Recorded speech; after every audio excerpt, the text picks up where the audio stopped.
أعوذ بالله من الشيطان الرجيم بسم اللہ الرحمن الرحیم. السلام علیکم ورحمۃ اللہ وبرکاتہ. سورہ البقرہ کے اس سے پہلے والے جو موڈیول تھا اس میں ہم نے یہ جانا، اور ہم نے بنی اسرائیل کے قصے کے بارے میں جب سے ہم نے جاننا شروع کیا ہے تب سے ہم نے یہ دیکھا ہے کہ کیسے وہ بات بات پر اللہ تعالیٰ کی نافرمانی کرتے تھے، اور کیسے اللہ تعالیٰ ان کو مہلت پہ مہلت دیے جا رہا تھا، اور کیسے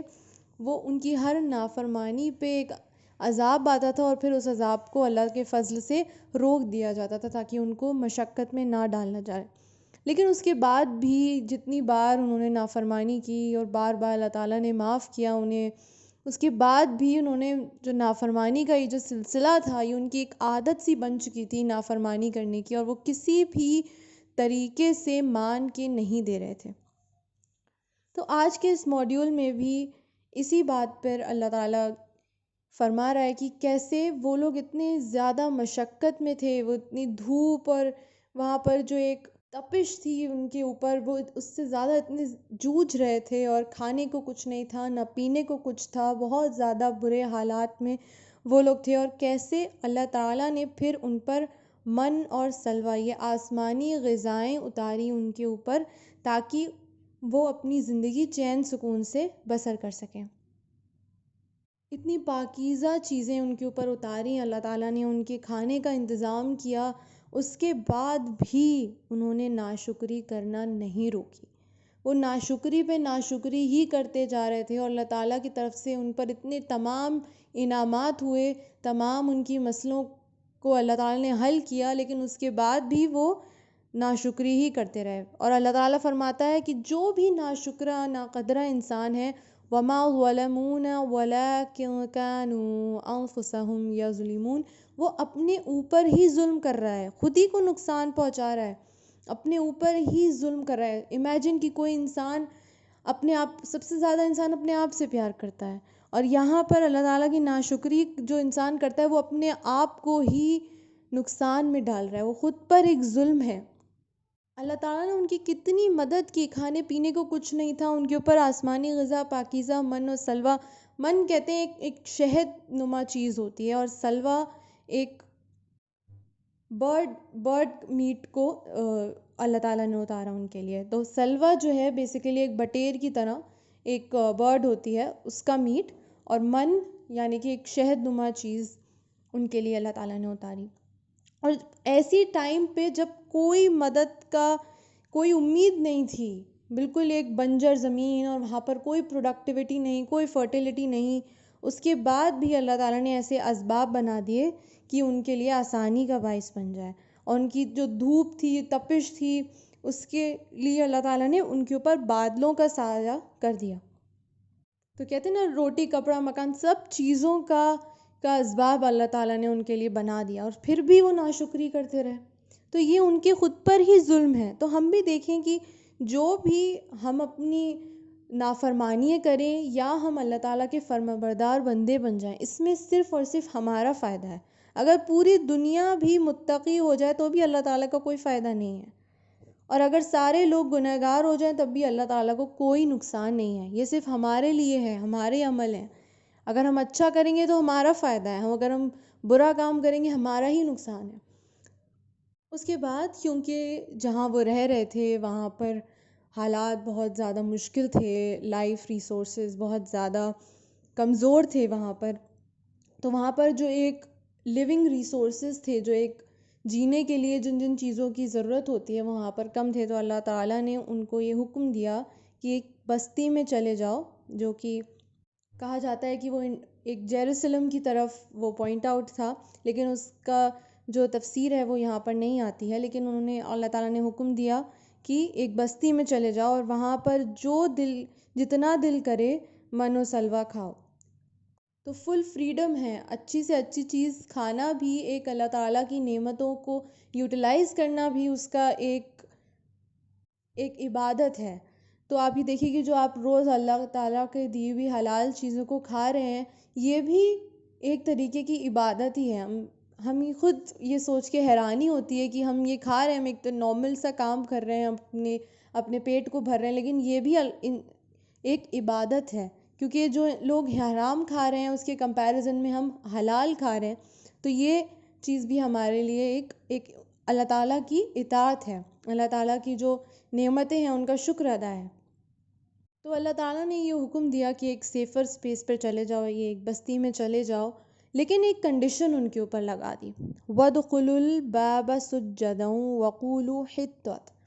تو جب تم جاؤ تو سر جھکا کے جانا، سجدے میں جانا، سر جھکا کے، یعنی کہ عاجزی اختیار کر کے جانا۔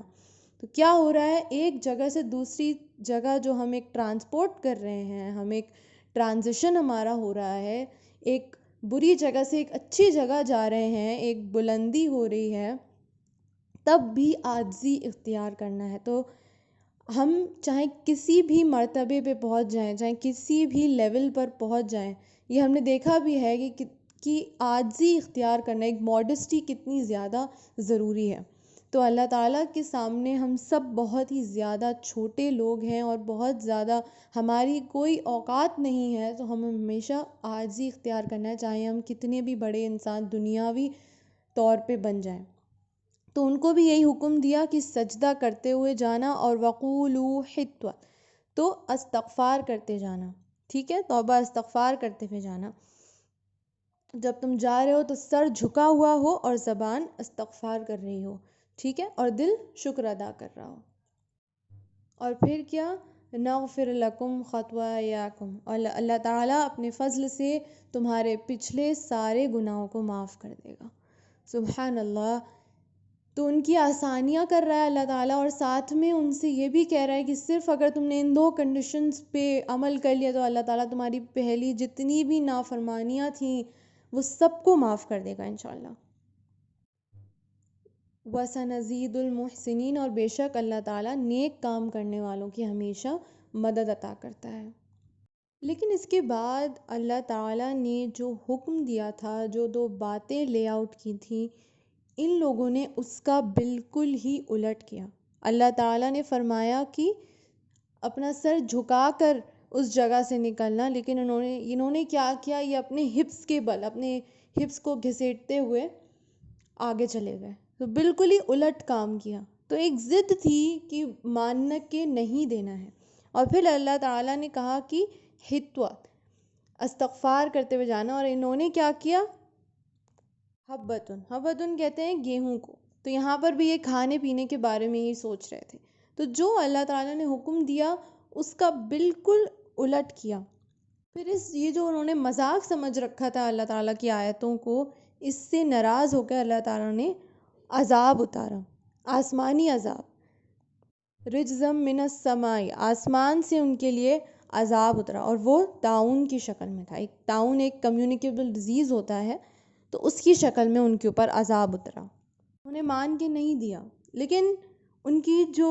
ایسپریشنز تھیں، ان کی جو چاہتیں تھیں، ان کا کوئی اینڈ نہیں تھا۔ عذاب کے بعد بھی وہ ہر چیز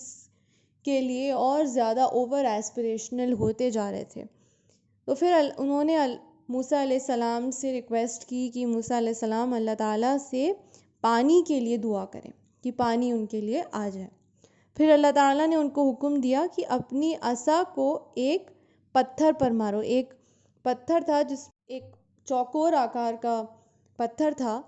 تو اس پہ اللہ تعالیٰ نے حکم دیا کہ اس پہ موسیٰ علیہ السلام اپنی عصا ماریں۔ تو جب انہوں نے ایسا کیا تو اس پتھر سے 12 چشمے پھوٹے۔ چشمے کو کہتے ہیں، فاؤنٹن کو کہتے ہیں، پانی کے فوارے پھوٹے، اور وہاں پر بنی اسرائیل کے 12 قبیلے تھے، ٹھیک ہے، تو اس لیے 12 چشمے پھوٹے تاکہ کوئی بھی لڑائی جھگڑا نہ ہو، ہر ایک نے اپنا جو فاؤنٹن تھا، اپنا فوارہ تھا، اس کو پہچان کر اور پھر اسی کو یوٹیلائز کیا، تاکہ کوئی لڑائی جھگڑا اور کوئی بھی ایک دوسرے کے فاؤنٹن میں گھسنا اور لڑائی جھگڑا کرنا اور چھینا جھپٹی اور ہاتھا پائی یہ سب نہ ہو، اس لیے اللہ تعالیٰ نے آسانی کر دی ان کے لیے۔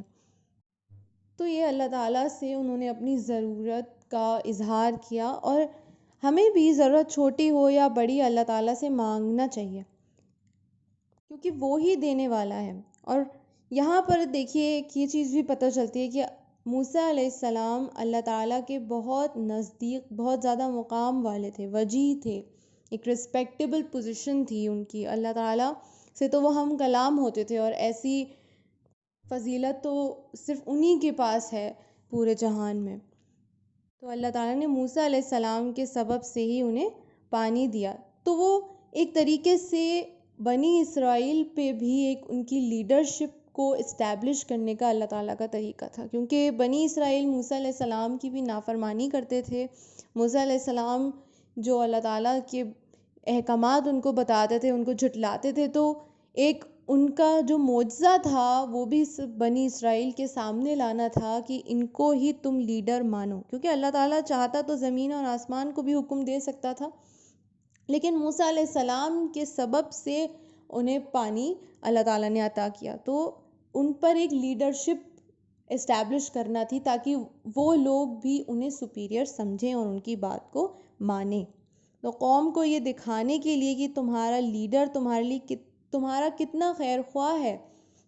تو تم وہی کرو جو وہ باتیں بتا رہا ہے تمہیں۔ ان کو یہ لگے کہ اگر ہم ان کی بات مانیں گے تو ہمارے لیے دنیاوی فائدہ ہے، تو اس لیے ان تک یہ بات پہنچانے کا صرف یہی ایک طریقہ تھا، کیونکہ وہ لوگ تو لالچی لوگ تھے، مفاد پرست لوگ تھے، تو دنیاوی مفاد کو دکھا کر ان کو صحیح راستے پہ لانے کا یہی ایک طریقہ ہے۔ لیکن یہاں پر بھی ایک کرائیٹیرین رکھ دیا، کیا کہ وَلَا تَعْثَوْا فِي الْأَرْضِ مُفْسِدِينَ، زمین میں فساد پیدا مت کرنا۔ تو آپ دیکھ رہے ہیں کہ کیسے سب سے پہلے بنی اسرائیل نافرمانی کر رہا ہے، پھر اللہ تعالیٰ انہیں معاف کر دے رہا ہے، پھر ان کی ضروریات کو اللہ تعالیٰ پورا کر رہا ہے، لیکن ہر ضروریات پہ ایک وارننگ ہے، ایک کرائیٹیرین ہے کہ اس حد کے اندر ہی رہنا۔ جو اللہ تعالیٰ کہہ رہا ہے تمہیں ساری نعمتوں سے نواز رہا ہے، لیکن جو احکامات ہیں ان پر بھی عمل کرنا۔ تو کھانا پانی ہمارا رائٹ ہے، لیکن اس کے ساتھ ساتھ جو ہماری ڈیوٹیز ہیں انہیں ہمیں نہیں بھولنا چاہیے، کہ ہم رائٹس کے تو خوب مزے لے رہے ہیں، جو ہمارے حق ہے اس کو تو بہت انجوائے کر رہے ہیں۔ لوگ ہوتے ہیں نا حق کے پیچھے تو بہت زیادہ لڑ جاتے ہیں، لڑ مرتے ہیں، اور جو فرائض ہیں ان کو کوئی علم اور شمار ہی نہیں ہوتا ہے۔ اب اس کے بعد کہتے ہیں نا کہ انسان کی خواہشات کی کوئی اینڈنگ ہی نہیں ہوتی، اس کو آپ 100 میل کے کھانے لا کے دے دو تو وہ 101 جو 101 جو اس کو کھانا ہوگا وہ اس کو وہ چاہیے ہوگا، تو آپ اس کے سامنے 10 لا کے رکھ دیں، اس کو 11واں چاہیے ہی چاہیے ہوگا۔ تو ایسے ہی بنی اسرائیل نے بھی موسیٰ علیہ السلام سے کہا کہ اللہ تعالیٰ سے دعا کرو کہ ہمارے لیے زمین میں سے کچھ چیزیں نکالیں، اور ہم روز روز وہ من و سلوہ کھا نہیں سکتے، اب ہم بہت زیادہ پریشان ہو گئے، اس سے ہم بور ہو گئے، تو اب ہم زمین سے اگنے والی جو چیزیں ہیں ان کو کھانا چاہتے ہیں۔ تو ککڑی کا، لہسن کا، ان سب چیزوں کا ذکر آتا ہے کہ ہم وہ چیزیں کھانا چاہتے ہیں۔ تو موسیٰ علیہ السلام نے انہیں ڈانٹا کہ جو آسمان کی پکی پکائی پاک غذا ہے اس کے بدلے تم یہ چھوٹی حقیر چیز لینا چاہتے ہو۔ ہوا ادنا بالذی ہوا خیر، تو اس ادنا چیز تم چاہتے ہو، خیر کے بدلے اتنی چھوٹی حقیر چیز لینا چاہتے ہو۔ ہمارے لیے ادنا کیا ہے، ہمارے لیے کیا نصیحت کی بات ہے یہاں پر؟ ادنا کیا ہے؟ یہ دنیاوی مفاد، اس کی چکا چوند، اور اس کے لیے ہم کیا کرتے ہیں؟ خیر کو چھوڑ دیتے ہیں، جو آخرت ہے، جو آخرت کا چین سکون ہے، ہم اس کو چھوڑ دیتے ہیں ادنا چیز کے لیے۔ یہ دنیا جو ہے، یہ ساری جو شان و شوکت ہے، یہ سب ادنا ہے نا، اور خیر کیا ہے؟ جو آخرت کے دن عطا ہوگی، تو اس کے بدلے اس کو چن لیتے ہیں۔ پھر اللہ تعالیٰ نے فرمایا کہ اگر تم ایسی چیزیں کھانا چاہتے ہو تو کسی بھی شہر میں چلے جاؤ، دعا کی کیا ضرورت ہے، اور وہاں یہ سب کچھ مل جائے گا، وہاں سے یہ سب کچھ کھا لینا۔ اور ان کی اس نافرمانی پہ کیا ہوا؟ اللہ تعالیٰ کا ان پر غضب ہوا، رسوائی ہوئی، ذلت والمسکنہ، تو ان پر یہ رسوائی ہوئی، وباء بغضب، تو وہ کیا ہوا؟ وہ غضب میں گر گئے، اللہ تعالیٰ کے غضب میں گر گئے وہ لوگ۔ کتنے زیادہ نافرمان لوگ تھے، اور کتنے زیادہ نبی انبیاؤں کا ان لوگوں نے قتل کیا تھا، یحییٰ علیہ السلام، زکریا علیہ السلام، ان سب کو قتل کر دیا تھا انہوں نے۔ تو ان کی جو نافرمانی تھی وہ دن پر دن بڑھتی ہی جا رہی تھی، تو اللہ تعالیٰ کا ان پر غضب ہوا اور ان کے سامنے یہ گر گئے۔ بنی اسرائیل اتنے سیلف سینٹرڈ لوگ تھے اور کولو کے بیل کی طرح بس دنیاوی کاموں میں ہی پورے مشغول رہتے تھے، اور جو فرعون کی غلامی سے اللہ تعالیٰ نے ان کو نجات دی تھی، تو ان کی غلامی میں رہ کر ان کی جو جسمانی اور روحانی ترقی کے جو سارے چانسز تھے وہ سب ختم ہو گئے تھے، اور ان کے لیے فرعون کو دیکھ کر انہیں یہی لگا کہ یہی کامیابی ہے، یہی دنیا میں کی جو کمائی ہے، یہی الٹیمیٹ ہمارا ڈیسٹنی ہے، اور ہمیں یہی کرنا ہے، اور اللہ سے اور دین سے ہمارا کوئی رشتہ نہیں ہے، کوئی ہمارے فائدے کی چیز نہیں ہے۔ انہوں نے کہا نا موسیٰ علیہ السلام سے کہ آپ اپنے رب سے دعا کیجئے، تو کیا تھا، دل میں ایمان نہیں تھا نا ان کے کہ اپنے رب سے آپ دعا کیجئے، تو وہ خود اللہ تعالیٰ کو اپنا رب نعوذ باللہ نہیں مانتے تھے، اور اللہ تعالیٰ کی طرف سے جو نعمتیں تھیں ان کی خوب اس کو یوٹیلائز کر رہے تھے، اس میں خوب مزے کر رہے تھے، اور ان کو دل سے اللہ تعالیٰ کو اپنا رب نہیں مانتے تھے۔ تو یہ غضب جو تھا، یہ اللہ تعالیٰ کی جو ناراضگی تھی، یہ جائز تھی، اور پھر ان کو رسوائی میں اور ذلت میں مبتلا ہونا پڑا۔ اس کے بعد اللہ تعالیٰ فرماتا ہے کہ ان میں سے بھی، بنی اسرائیل میں سے بھی اتنی نافرمانیاں کرنے کے بعد بھی اگر کوئی ایمان لے آتا ہے، چاہے وہ یہود ہو، چاہے نصارہ ہو، چاہے سوابی ہو، سوابی کہتے ہیں جو ستارہ پرست لوگ ہوتے ہیں، جو تاروں کو پوجتے ہیں، تو ان میں سے بھی اگر کوئی ایمان لے آتا ہے، من آمن باللہ والیوم الآخر، اور یوم آخرت پر ایمان لے آئے، وعمل صالحا، تو اور صالح عمل کرے، جو مقربین لوگ تھے، جن کا مقام اللہ نے اونچا رکھا ہے دنیا میں، تو ان کے جیسا اگر عمل کرے، صالحین لوگوں کے راستے پہ چلے، انہیں ایمیولیٹ کرے، تو چاہے وہ کسی بھی گروہ کا ہو، چاہے وہ کسی بھی کمیونٹی کا ہو، چاہے کتنی اسے نافرمانیاں کری ہوں، لیکن پھر بھی بخشا جائے گا۔ سبحان اللہ، الحمدللہ۔ یہ اللہ تعالیٰ نے جو ایک سکوپ رکھا ہے انسان کے اندر بدلنے کا اپنے آپ کو، اس کی وجہ سے اللہ تعالیٰ انہیں معاف بھی کر دیتا ہے۔ اور پھر کیا ہوگا، وَلَا خَوْفٌ عَلَيْهِمْ وَلَا هُمْ يَحْزَنُونَ، ان کے لیے کوئی خوف یا کوئی غمگین ہونے کی کوئی بھی وجوہات نہیں بچے گی۔ ہم کس گروہ سے ہیں، کہاں رہتے ہیں، ہمارے آس پاس تمام گناہ ہو رہے ہیں، لیکن تب بھی اگر ہم اس میں سے نکھر کے آ جاتے ہیں اور ہم توبہ کر لیتے تو ہماری کمیونٹی کیا تھی یہ میٹر نہیں کرے گا، ہم کیا تھے، ہم کیا ہیں، یہی انشاءاللہ تعالیٰ میٹر کرے گا، کیونکہ اللہ تعالیٰ سب جاننے والا ہے۔ یہ بھی دیکھ رہا ہے کہ آپ کس کمیونٹی میں تھے، اور یہ بھی دیکھ رہا ہے کہ آپ نے اس کمیونٹی میں رہ کر کیسے آپ اپنے دین سے سٹک رہے، کیونکہ لوگ گھر سے دور جا کر اکثر یہ ہوتا ہے کہ دین کو، مذہب کو، سارے شرائط کو بالکل بھول ہی جاتے ہیں، لیکن ایسے وقت پہ اور زیادہ آزمائش کا ٹائم ہوتا ہے، اور ایسے وقت میں بھی رہ کر جو اپنی ویلیوز پہ سٹک رہے، اس کا درجہ انشاءاللہ تعالیٰ اللہ تعالیٰ اپنے دنیا میں بھی اس کا مقام اونچا رکھے گا انشاءاللہ، اور آخرت میں بھی انشاءاللہ تعالیٰ۔ وآخر دعوانا الحمدللہ رب العالمین۔ السلام علیکم ورحمۃ اللہ وبرکاتہ۔